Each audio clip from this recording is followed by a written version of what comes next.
जिन मशीनों की बैटरीज 99% थी, उन मशीनों में नतीजा एक आया, हमें हराने वाला नतीजा आया। और जो मशीनें नहीं, जिनको छेड़ा गया, जिनकी बैटरी 60-70% जो स्वाभाविक है होनी चाहिए थी, उसमें हम जीत रहे हैं।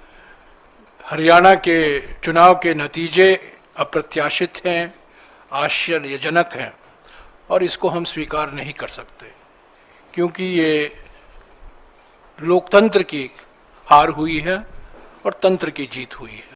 किसान बीजेपी के खिलाफ थे, युवा वर्ग बीजेपी के खिलाफ था, व्यापारी बीजेपी के विरोध में थे, जवान भी बीजेपी से नाराज थे। कांग्रेस का जबरदस्त माहौल था। हरियाणा में जब इतना सब कुछ था, फिर बीजेपी बहुमत के साथ कैसे बाजी मार गई? कैसे बीजेपी 48 सीटों पर जीत दर्ज करने में कामयाब हो गई? सवाल इसलिए उठ रहे हैं क्योंकि सभी एग्जिट पोल में कांग्रेस को पूर्ण बहुमत दिया गया था।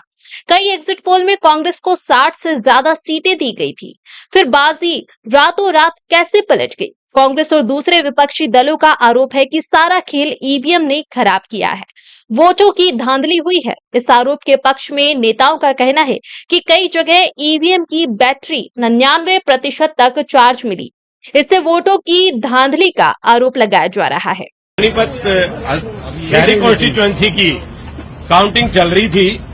2 राउंड बड़े अच्छे तरीके से संपन्न हुए। तीसरे राउंड में 6 ईवीएम ऐसी आई जिनमें बैटरी परसेंटेज 99% शो हुई, और जब उनका डाटा निकाला गया वोटिंग का, तो उसमें खाली भारतीय जनता पार्टी के कैंडिडेट को 60 से 70% इंक्रीज आ रहा है। बाकी जो नॉर्मल ईवीएम हमारी खुल रही है राउंड में, जिसमें एक 70 से 72-78% बैटरी बैलेंस है, वहां पे नॉर्मल काउंटिंग आ रही है। जो डाटा आ रहा है वो एक्चुअल डाटा आ रहा है, जिससे हम सभी जितने भी कैंडिडेट हैं, अंदर सबके एजेंट मौजूद है, वो सब संतुष्ट है। सवाल यह है कि ईवीएम की बैटरी 99% चार्ज होने से वोटों की धांधली कैसे हो सकती है?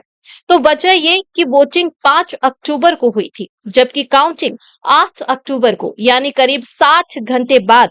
ऐसे में ईवीएम की बैटरी 60 घंटे बाद भी 99% चार्ज कैसे रह सकती है? यही वजह है कि प्रत्याशी आरोप लगा रहे हैं कि वोटों की धांधली हुई है, क्योंकि जिन ईवीएम को बाद में लाया गया था, उनमें बीजेपी को ज्यादा वोट मिले। बट 99% बैटरी परसेंटेज जिस भी उसमें आ रही है, उसमें खाली एक बीजेपी ही क्यों इंक्रीज कर रही है, वो भी मोर देन 60 और 65%? Question is this. हमने काउंटिंग रुकवा दी है। इलेक्शन ऑब्जर्वर, जो हमारे काउंटिंग ऑब्जर्वर है, वो रिजॉल्व कर रहे हैं। 6 मशीनें हमने उनके सुपुर्द करवा दी है। काउंटिंग पानीपत शहरी की रोक दी गई है। कितने समय के अंतराल में लगातार बैटरी 99? बैटरी अब तीसरे राउंड में 6 पोलिंग बूथ खुले हैं, जिसमें 6 बूथों पे बैटरी 99% है। हमने ऑब्जेक्शन किया है, इलेक्शन कमीशन को मेल की है। हमारे जो आरओ टेबल पे जो हमारे साथी बैठे हैं, वो इस बात को ऑब्जेक्ट कर रहे हैं, इस बात का संज्ञान ले लिया है और हमने इस बात को रुकवा दिया। एक मिनट, हमने इस काउंटिंग को रुकवा दिया। ये सरेआम धांधली है। ईवीएम में धांधली के आरोप पहले भी लगते रहे हैं, और हरियाणा में जिस तरह से एकाएक बाजी पलटी है, उसने इस शक को गहरा दिया है। हालांकि चुनाव आयोग की तरफ से कहा गया है कि किसी तरह की कोई गड़बड़ नहीं हुई है, चुनाव पूरी तरह निष्पक्ष हुए हैं, लेकिन राजनीति के जानकारों को हरियाणा चुनाव के नतीजे हजम नहीं हो रहे हैं।